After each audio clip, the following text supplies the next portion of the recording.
Hello and welcome to the Skit podcast. I'm your host, Kit, and this is Sarah. And today we will be discussing Calliope from Sandman Volume 3, Dream Country. Before I go into depth with the text, I must first tell you the summary. After his critically acclaimed first novel, writer Richard Maddox suffers from writer's block. He meets with another writer, Erasmus Fry, to procure Calliope, one of the muses from the Greek Parthenon. Fry has kept her as his prisoner, raping her and using her as inspiration, all while promising to free her. Instead, he trades her to Maddox for a bezoar, a giant ball of hair removed from a person's stomach.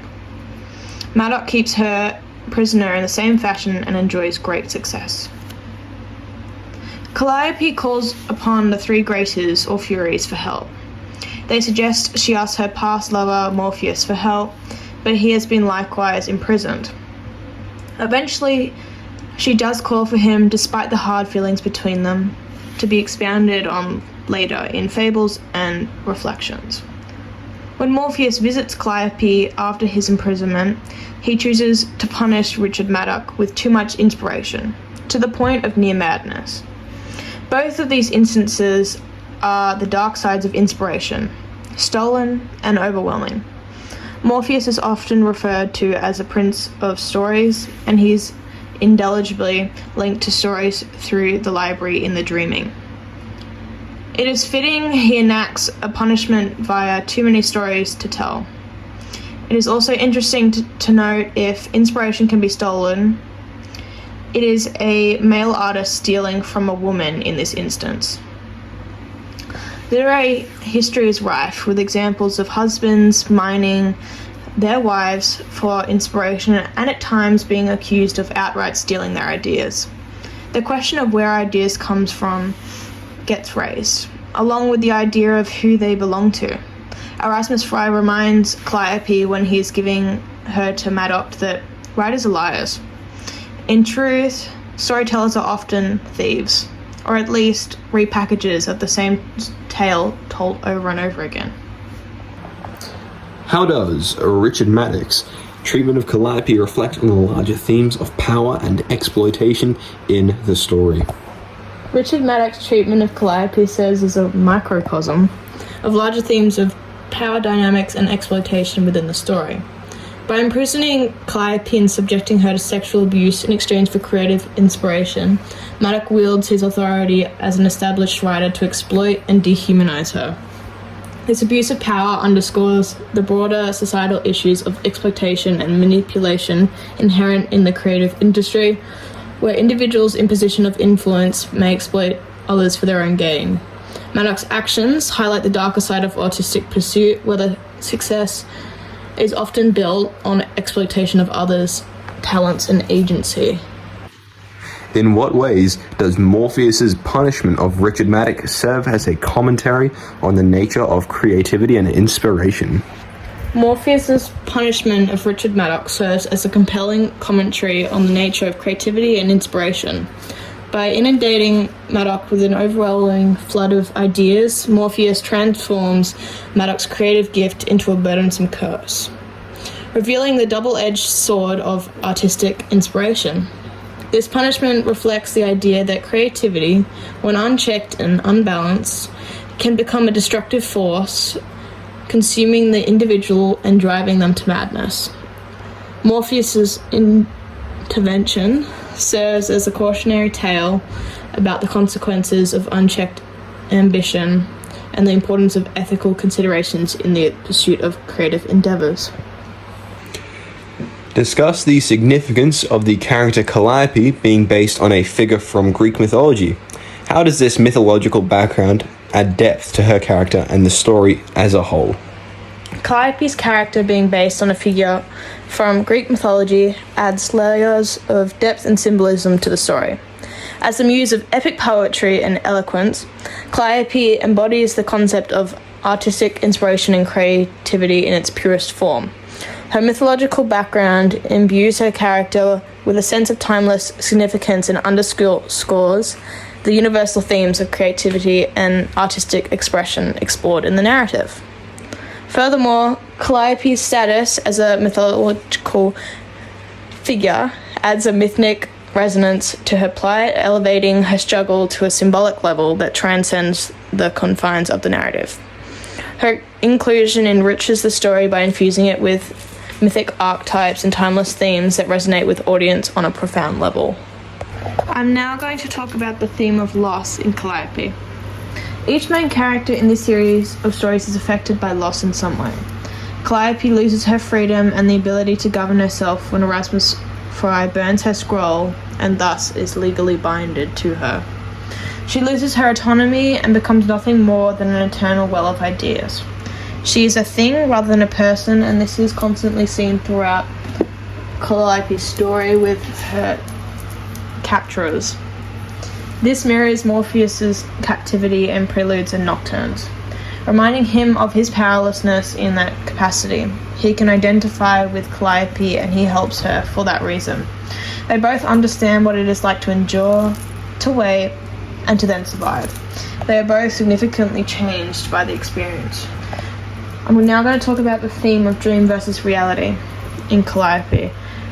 Readers have seen that power with Richard Maddock in Calliope when Morpheus enters the real world to punish him.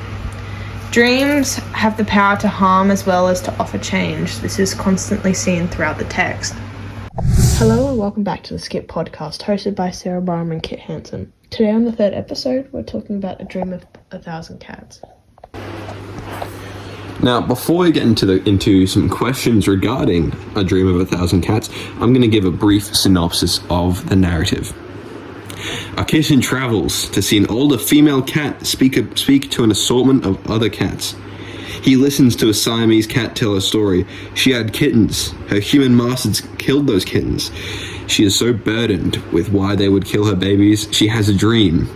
A raven directs her to the Lord of Dreams, and she journeys to a cave to find Dream in the form of a huge black cat. The dream shows her a reality where the cats were huge and humans were their prey and playthings. Cats are supreme. Then he says this reality never came to pass because a human told everyone dreams can shape the world.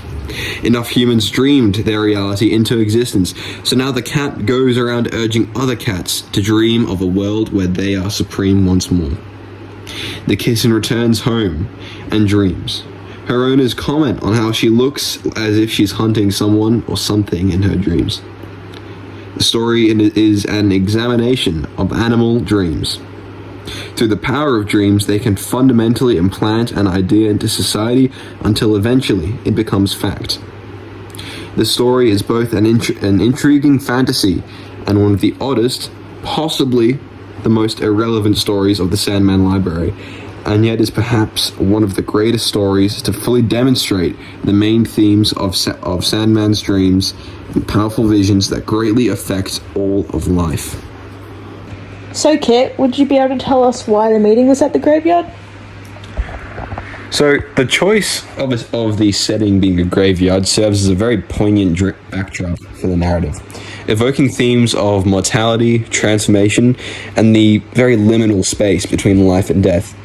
It underscores and transforms the true nature of dreams, where the boundaries between the living and dead blur, and possibilities emerge. So Kit, would you be able to tell me why the Siamese cat says good hunting? So, good hunting really encapsulates the predatory instinct inherent in the pursuit of desires within the dream world. It underscores the competitive nature of dreams, where individuals vie for the fulfillment of their desires with cunning and determination. Cunning's not like an action. So Kit, would you be able to tell me why the Siamese cat refers to humans as the carrion kind?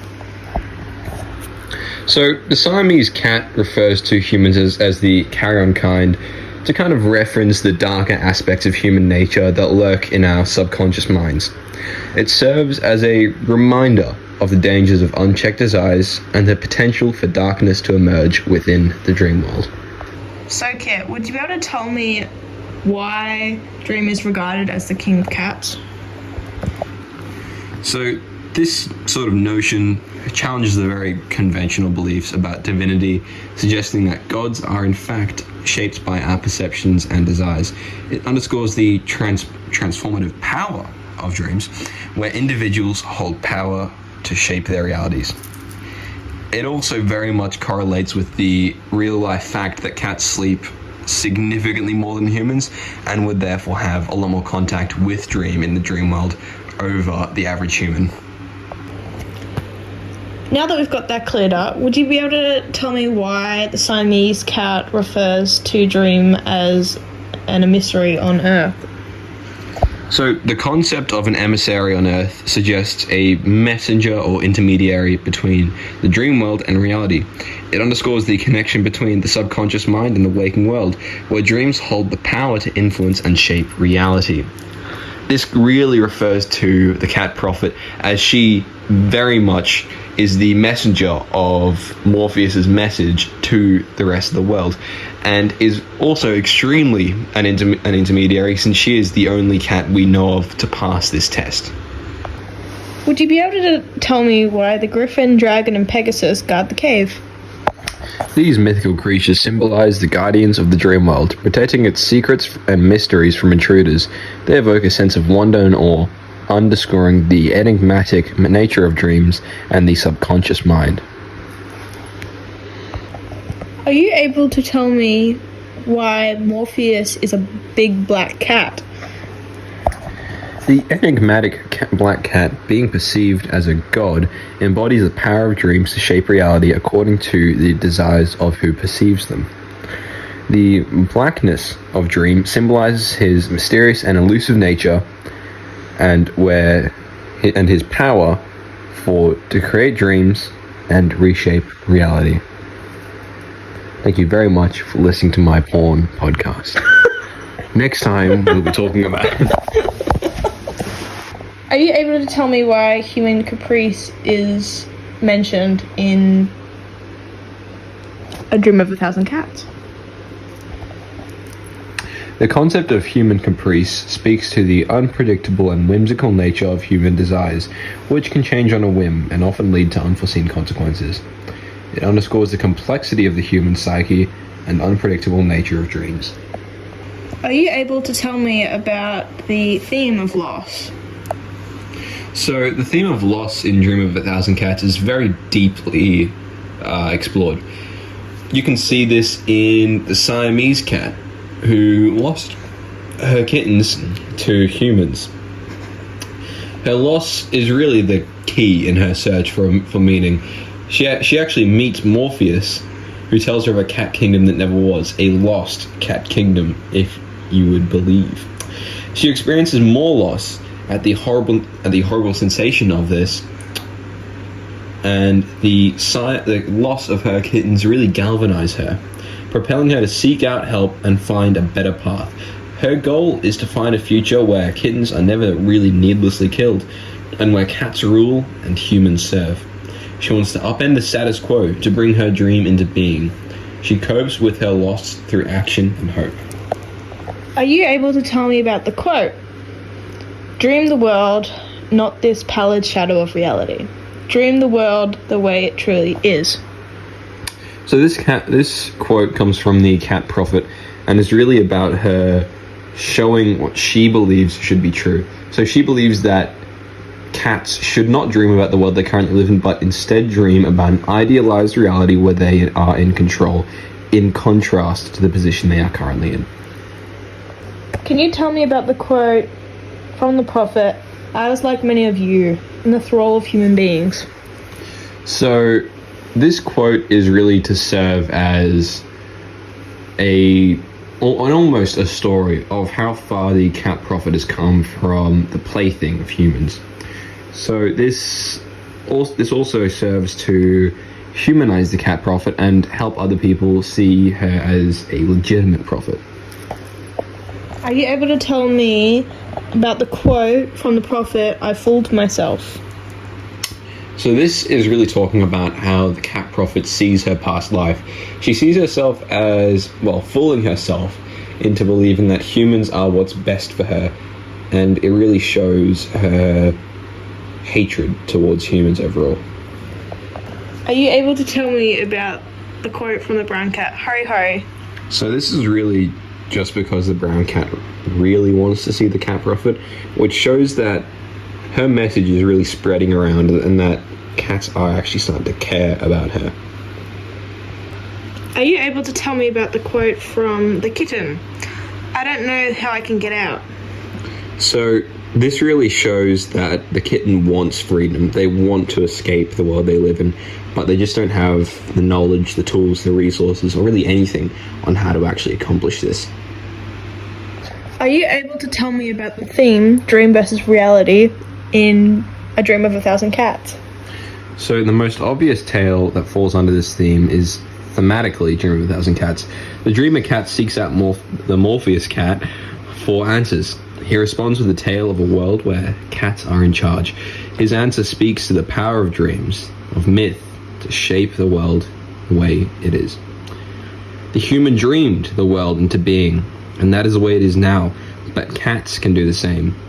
Morpheus claims that dreams have the power to reshape reality. This idea is not a new one, but in this case, Morpheus builds on something that he said back in Preludes and Nocturnes. Dreams offer hope. In this case, not as a punishment, as it was my first collection, but as a balm and as a drive to succeed. The cat dreamer is determined to turn her dream into a reality, telling her story to any cat willing to listen. She's creating her myth and asking others to reshape the world with her. Hello and welcome back to Skit Podcast. Today I'm here with Kit. and I'm Sarah, and this is episode 3. We're talking about A Midsummer Night's Dream. Before we get into questions about the text, I'm going to give a brief synopsis on A Midsummer Night's Dream. So, A Midsummer Night's Dream follows the story of Shakespeare's first performance of A Midsummer Night's Dream for Dream, Morpheus. Only instead of the audience being human, they're actually the fairy court, including Oberon, Titania, Robin Goodfellow, or Puck, and many other minor fairies. At first, the performance goes really well, but over time, strange things start to happen. The real Puck replaces his theatre counterpart, and Titania seems extremely interested in stealing Shakespeare's song Hamnet away to the fairy kingdom. Once the play concludes, Oberon pays the theatre company handsomely. However, in the morning, the players seem to find that their gold has strangely disappeared, along with any remnants of the fairy kingdom. Are you able to tell me about the theme of loss in Midsummer Night's Dream? So, in A Midsummer Night's Dream, readers very much feel a different kind of loss. Morpheus has commissioned Shakespeare for a tale about the fairies and their closely knit adventures with humans. The fairies are leaving the realm of humans, separating themselves from our world, and Morpheus feels their loss. He wants to do something that will have humans remember them, the play. As far as he is concerned, the human world is losing something without the fairy there, and it is much poorer for it. This loss inspires the art of A Midsummer Night's Dream. Are you able to tell me about this quote from Morpheus? Things need not have happened to be true. Tales and dreams are the shadow truths that will endure when mere facts are dust and ashes and forgot. So what Morpheus means when he says this quote is really speaking to the fairy kingdom about how even when they leave Earth, they won't be forgotten.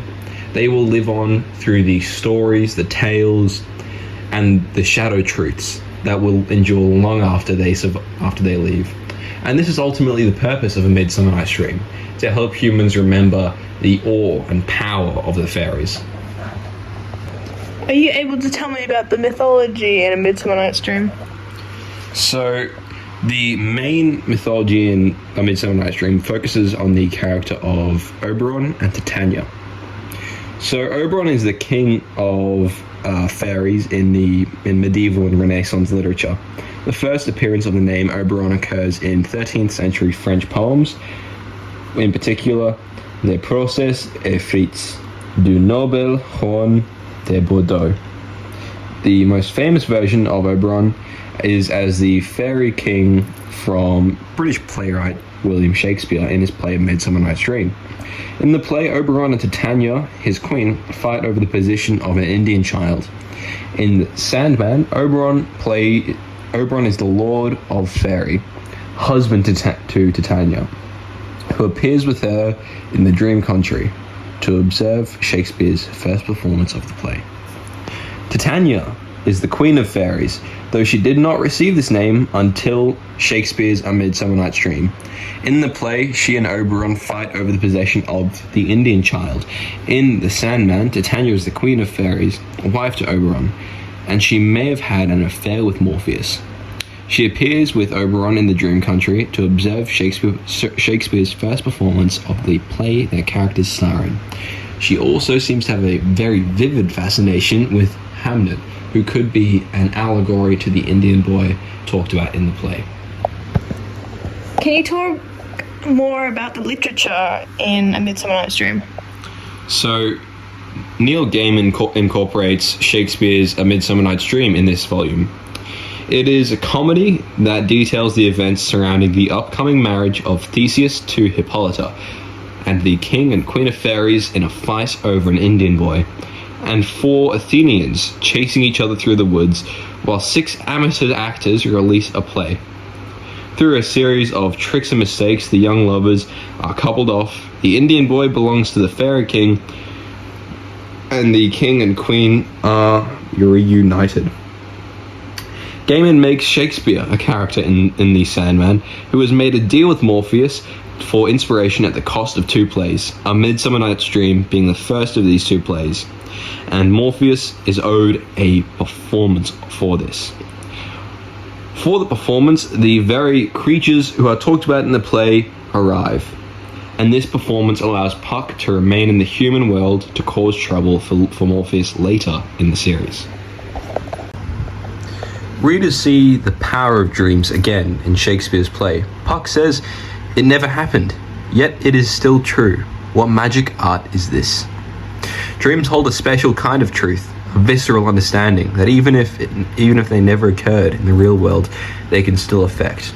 Dreams are symbols designed to help the dreamers understand reality. Things not need to have happened to be true, Morpheus says. Tales and dreams are shadow truths that will endure when mere facts are dust and ashes and forgotten. In some cases, dreams are more likely even stronger than reality, able to outlast it. Dreams stand opposite reality, the other side of a coin, just like death stands opposite life. There is a duality to the universe, both opposed and entwined. Hello and welcome back to Skit podcast. Today I'm here with Kit. And I'm Sarah. And today on episode 4 we're going to be talking about Facade. Before we go into a deeper analysis, I'm first going to discuss a short synopsis of Facade. Urania Blackwell, aka Rainy, aka Element Girl, is a retired superhero. She is barely getting by and is forced by the very nature of her powers to stay inside her apartment. Her only outlet is a phone call to a handler every week. While she receives a call from Della, an old work colleague, Rainy decides to go to dinner with her. She creates a face mask out of silicate, so Della won't see her real face, but it slips off in the middle of dinner. Rainy returns to her apartment, desperate to die. She can't kill herself because she's invulnerable.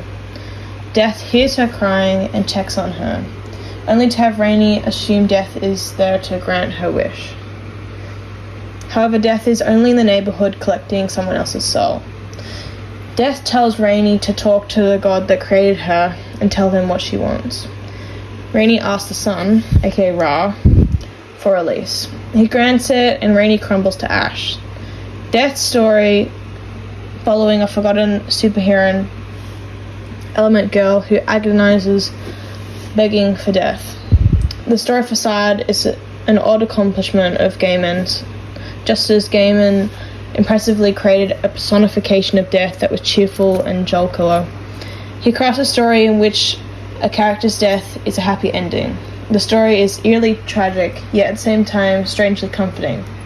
Gaiman's attitude towards death clearly is shown to be that death is a gift, as much as life, and it is in Facade that we can see this attitude.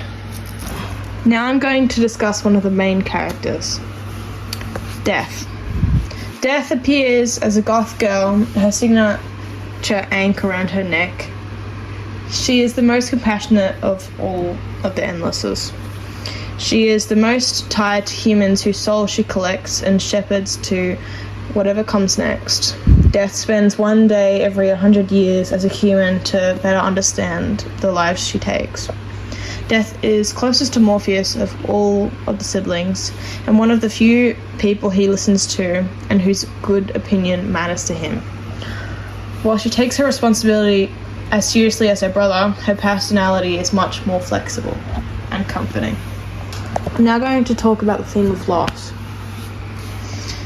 Finally, Rainey Blackwell loses her physical form and is slowly losing her mind and facade.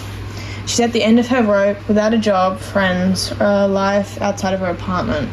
She gains superpowers, but at the expense of her normal body, her humanity. She's lost her true self, emphasized by her need to wear masks when she goes out at any time. She can't get rid of the masks she uses to mimic the self she lost. Rainey is stuck, endlessly grinding her gears and going nowhere. Her loss has made her stagnant, and she cannot move on until she accepts what she is and confronts her creator. It takes a meeting with death to make her realize what she lost is not all that she was. This conversation opens a door that brings Rainey peace.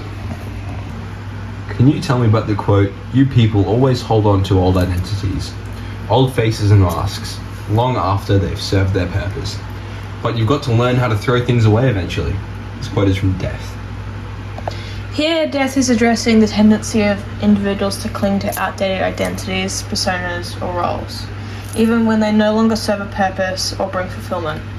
Death emphasizes the importance of letting go and embracing change, suggesting that holding on to past identities can hinder personal growth and evolution.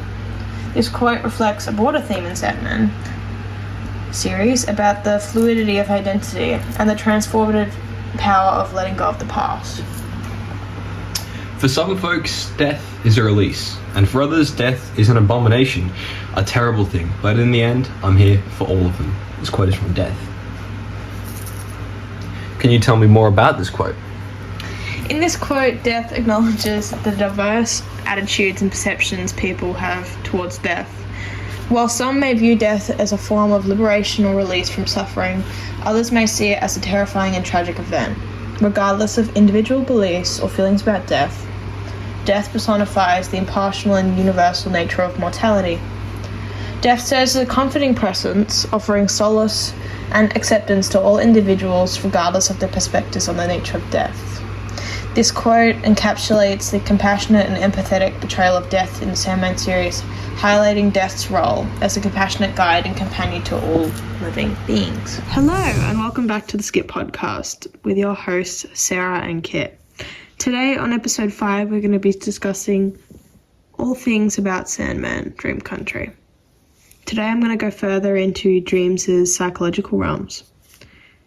Dream Country delves into the realm of dreams, portraying them not merely as fleeting nocturnal experiences, but as psychological landscapes where characters confront their innermost fears, desires, and unresolved conflicts.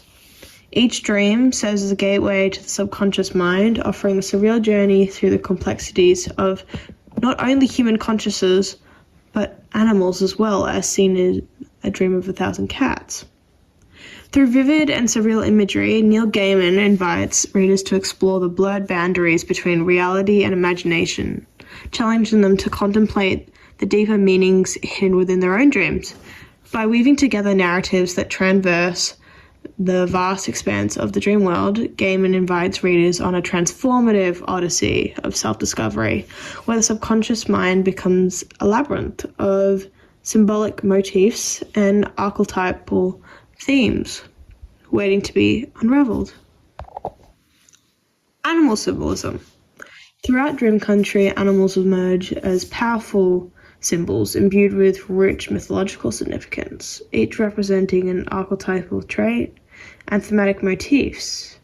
Cats, with their enigmatic presence and mysterious demeanor, often symbolize intuition, independence, and the elusive nature of the truth within the dream world.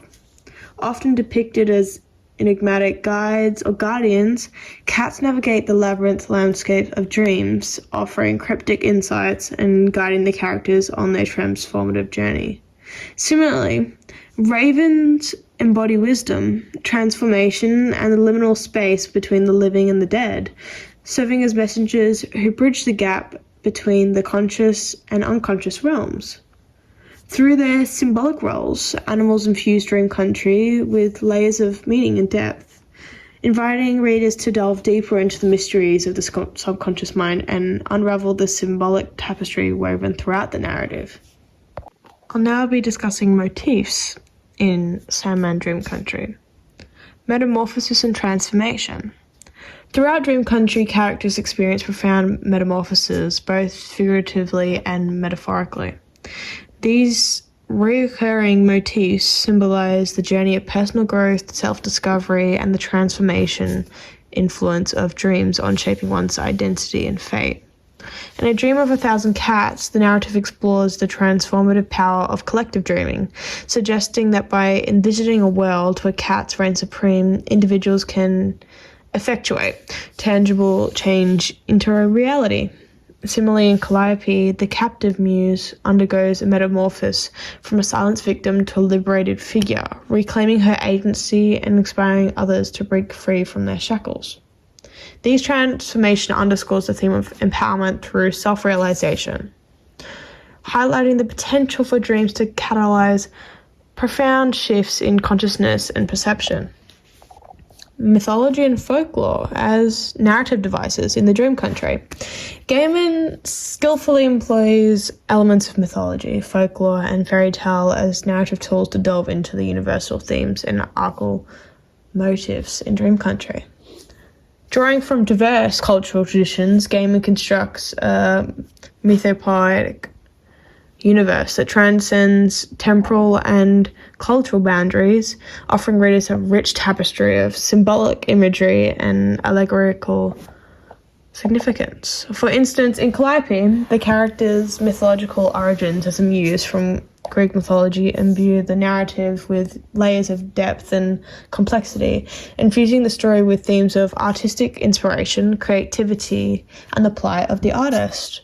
Likewise, in A Dream of a Thousand Cats, the feline protagonist's quest for collective dreaming echoes themes found in various cultural myths and legends, illustrating the transformative potential of storytelling and collective imagination. Through these narrative devices, Gaiman crafts a multi-dimensional world that resonates with readers on both a personal and cultural level, inviting them to explore the timeless truths embedded within the fabric of even our own human experience. Narrative experimentation. Dream Country serves as a testament to Gaiman's adventurous spirit and storytelling, which can be found in any of his interviews, where he boldly explores diverse narrative techniques and structures across its tales. In Calliope, Gaiman ventures into a metafictional territory, blurring the lines between reality and fiction as he explores the relationship between creators and their muses. This metafictional playfulness invites readers to question the nature of artistic inspiration and the ethical implications of creative exploitation.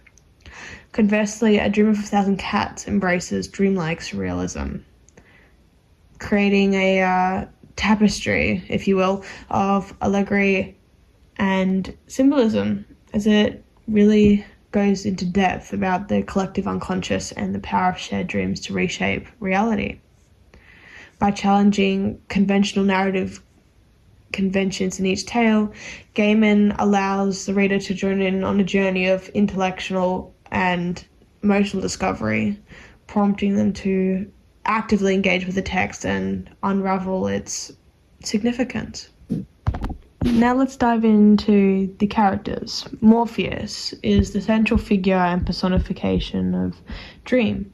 Morpheus embodies the essence of dreams themselves. He is complex and enigmatic, possessing immense power yet also burdened by responsibility. Throughout the narrative, Morpheus grapples with his role as dream and the consequences of his actions within the dreaming. His interactions with others characters often serve to illuminate different facets of his personality and the natures of dreams. archetype dreamers and creators. Within Dream Country, various characters represent their archetype dreamers and creators whose imaginations shape the world of dreams. These characters include writers, artists, dreamers who venture into the dreaming and interact with Morpheus. Each character brings a unique perspective on the relationship between dreams and creativity, exploring themes such as inspiration, artistic vision, and the blurred boundaries between reality and fantasy. Mythical and folkloric figures. Neil Gaiman populates Dream Country with so many different mythical and folkloric figures drawn from different cultures and traditions. These characters range from Shakespearean personalities like William Shakespeare himself to legendary characters from various mythologies, which Neil Gaiman says to have really found his inspiration through Japanese folklore and African mythology. Each of these figures add depth and richness to the narrative, highlighting the universal appeal of dreams and storytelling across different societies and historical contexts, which are unique to any human experience. William Shakespeare himself is one of the notable characters featured in Dream Country, who becomes intertwined with Morpheus in a tale that explores the power of storytelling and the transformative nature of dreams. Gaiman's portrayal of Shakespeare captures the essence of the renowned playwright, while also offering a fictionalized glimpse into his creative process and the inspiration behind his work. Calliope in Greek mythology is one of the 9 muses, daughter of Zeus and Mnemosyne, who preside over various aspects of arts and sciences. Calliope specifically is the muse of epic poetry, eloquence, and epic song. Her name derived from the Greek words kalos, meaning beauty, and ops, meaning voice, reflects her association with inspiring, beautiful, and powerful words within poetry.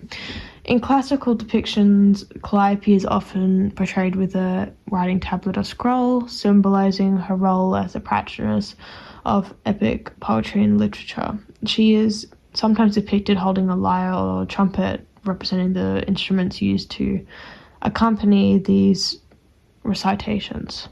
As a muse, Calliope was invoked by poets and writers seeking inspiration for their epic works.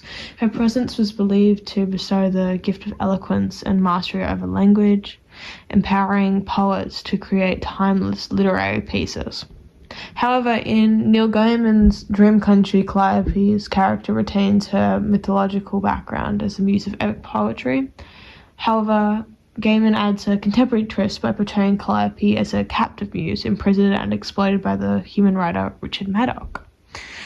This portrayal serves to explore the darker aspects of artistic creation, highlighting ethical dilemmas and power dynamics in the relationship between the artist and the muse. Despite her suffering, Calliope remains a symbol of creativity and inspiration. Her resilience underscores the transformative power of art and the human spirit as they constantly change and shift. Gaiman decides to delve into themes of artistic ambition, exploitation, and redemption, offering a nuanced exploration of the complexities of the creative process that many humans face. As always, this has been the Skit podcast with your hosts Kit and Sarah. Thank you for listening to our podcast, and I hope you catch us next time.